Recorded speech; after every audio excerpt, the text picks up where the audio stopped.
आज की short analysis में हम डिस्कस करेंगे BEML स्टॉक के ऊपर। दोस्तों ये स्टॉक अगर आप देखो तो जुलाई 2024 से करेक्शन के अंदर चल रहा है। मोटा मोटी देखो तो दोस्तों स्टॉक ने 4 महीने यानी पूरा एक क्वार्टर स्टॉक ने करेक्शन में बिता दिया और करेक्शन में भी दोस्तों इसने दोनों तरह का करेक्शन दिया, प्राइस वाइज टाइम वाइज दोनों।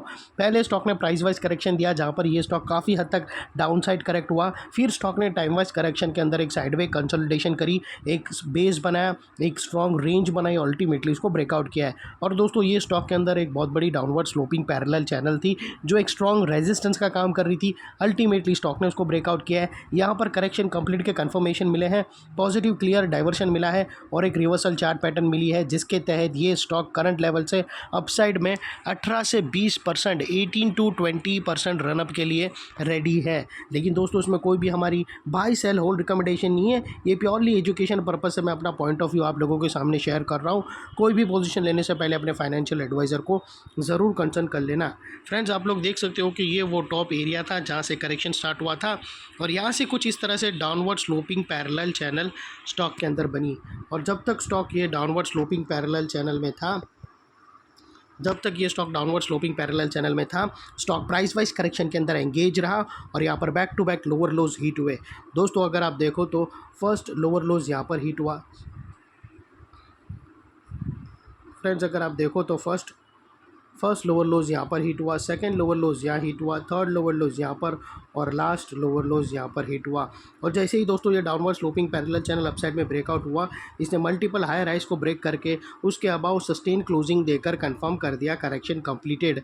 यहाँ पर दो बड़ी चीज़ एक साथ हमें मिली फ्रेंड्स। पहले तो इसने डाउनवर्ड स्लोपिंग पैरेलल चैनल को अपसाइड में ब्रेक किया जिसके वजह से जो स्ट्रेट डाउन साइड फॉल आ रहा था प्राइस वाइज करेक्शन का, अल्टीमेटली वहाँ पर ब्रेक लग गई। और सेकेंडली इसके अंदर जो back to back lower lows hit हो रहे थे वो स्टॉप होकर उसके अगेंस्ट में first time higher highs register हुए क्लोजिंग बेसिस पे, जो हमें कंफर्म करता है कि स्टॉक के अंदर बॉटम लग गई है, करेक्शन कंप्लीटेड और ट्रेंड इसका चेंज हो चुका है। करेक्शन का ट्रेंड बाई साइड की तरफ शिफ्ट हो चुका है। अनलेस एंड अनटिल यहाँ पर कोई नया लोअर लोज ना मिले या फिर पुराने लोअर लोज की नीचे क्लोजिंग ना मिले, तब तक हम यही मानकर चलेंगे कि यहाँ पर बॉटम लग गई है और करेक्शन कंप्लीटेड। और दोस्तों बात कर लेते हैं डाइवर्शन का। तो फ्रेंड्स अगर आप RSI यहाँ पर डालकर चेक करो तो आप लोगों को यहाँ पर पॉजिटिव डाइवर्शन विटनेस होगा। प्राइस एक्शन के जो लोअर लो स्विंग थे दोस्तों अगर आप देखो तो यहाँ से वो डाउन साइड की तरफ टिल्ट हुए हैं और वही दोस्तों अगर आप RSI के देखो तो वो अपसाइड में टिल्ट होकर यहाँ से हमें ब्रेकआउट मिला है जो एक अपसाइड मोमेंटम पंप करेगा स्टॉक के अंदर। और अल्टीमेटली दोस्तों बात कर लेते हैं यहाँ पर चार्ट पैटर्न का। तो फ्रेंड्स अगर आप देखो तो यहाँ पर हमें एक ज़बरदस्त राउंडिंग चार्ट पैटर्न ब्रेकआउट होता हुआ क्लियरली विटनेस होता है। और दोस्तों ये जो राउंडिंग चार्ट पैटर्न है उसकी जो नेकलाइन है वो तकरीबन 4185 के आसपास आती है और ये जो इनसाइड रेंज है दोस्तों राउंडिंग चार्ट पैटर्न की, ये तकरीबन दोस्तों 18 से 20% की है, जो ये नेकलाइन से ऑलरेडी ब्रेकआउट हो चुकी है। अपसाइड सस्टेन मूव स्टार्ट करेगा तो स्टॉक 18 to 20% तक रनअप देगा। और वो लिहाज से दोस्तों स्टॉक का जो अगला टारगेट निकल कर आता है वो तकरीबन 5000 रुपीज़ का आता है फ्रेंड्स, जो अगर आप देखो तो नेकलाइन से 18 to 20% के बीच में आता है। और फ्रेंड्स यहाँ पर कुछ रेजिस्टेंस है जो आप लोगों को ध्यान में रखना है। दोस्तों यहाँ पर एक जो स्टॉक ये फेस करेगा टारगेट से पहले, और दोस्तों यहाँ पर भी एक गैप है, वो एक सेलिंग प्रेशर बैठी है वहाँ पर, वो एक रेजिस्टेंस का काम करेंगी। और दोस्तों याद रखना, हो सकता है आप लोगों का माइंडसेट रेडी करने के लिए बता रहा हूँ कि हो सकता है ये जो रेजिस्टेंस है, वो जो गैप है उसके पास अगर स्टॉक वहाँ पर एक आध दो दिन ठहरे और यहाँ पर कंसोलिडेशन करे, एक रेंज बनावे और अल्टीमेटली वो अपसाइड में ब्रेकआउट करे, तो ऐसी पॉसिबिलिटी एक रहेगी। या फिर अपर वाले रेजिस्टेंस के पास भी वो टच करके फिर यहाँ से वो नेक, यहाँ पे भी ऐसी एक पॉसिबिलिटी है दोस्तों कि वो अपसाइड गया और यहाँ पर रेजिस्टेंस फेस करके वापस नेकलाइन को रिटेस्ट करने आवे और फिर यहाँ से फिर वो अपसाइड जर्नी स्टार्ट करे, तो ऐसी भी पॉसिबिलिटी हो सकती है। तो आप अकॉर्डिंगली अगर स्टॉक गिर जावे, एक दो रेड कैंडल बन जावे, तो डर के कमेंट नहीं करने लगने का, ये एक नॉर्मल चीज़ है। कोई भी स्टॉक सीधा अपसाइड नहीं जाता है, वो गिरता है फिर ही ऊपर जाता है।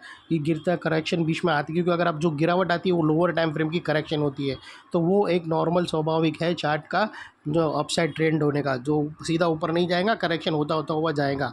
और दोस्तों यहाँ पर फिर बात कर लेते हैं स्टॉप लॉस की। तो यहाँ पर मल्टीपल ऑप्शन अवेलेबल है। आप अपने एडवाइज़र को पूछकर फर्स्ट ब्रेकआउट कैंडल की लो के नीचे क्लोजिंग बेसिस पे रख सकते हो, या फिर एटीआर की भी हेल्प ले सकते हो, या फिर यहाँ पर नियरेस्ट लोअर स्विंग है वो भी रख सकते हो।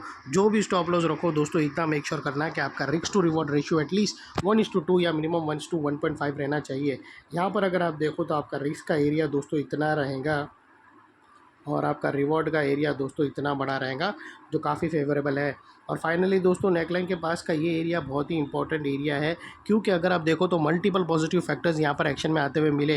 यही एरिया पे दोस्तों हमने downward sloping parallel channel upside में ब्रेकआउट होते हुए मिली, लोअर लोज हायर हाइज में शिफ्ट होते हुए मिले, पॉजिटिव क्लियर डाइवर्शन हमें आरएसआई के थ्रू मिला, और यहाँ पर एक बेहतरीन राउंडिंग चार्ट पैटर्न ब्रेकआउट होते हुए मिली। तो वो लिहाज से दोस्तों ये एरिया जो अभी तक एक स्ट्रॉन्ग रेजिस्टेंस था, वो अल्टीमेटली स्ट्रॉन्ग सपोर्ट बनकर खड़ा है।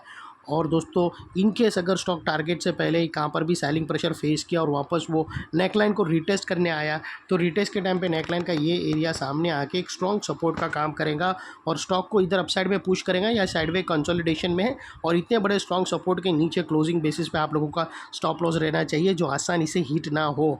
और बाय एनी चांस अगर क्लोजिंग बेसिस पे हिट हो जाता है तो दोस्तों नो इफ नो बट सीधा स्टॉप लॉस देकर ट्रेड को वाइंड अप कर देना। ये थी हमारी शॉर्ट एंड स्वीट एनालिसिस। अच्छी लगे तो प्लीज़ चैनल को लाइक शेयर सब्सक्राइब ज़रूर करना, क्योंकि हम ऐसे ही धमाकेदार एनालिसिस आप लोगों के लिए लाते रहते हैं फ्रेंड्स। थैंक यू, जय हिंद।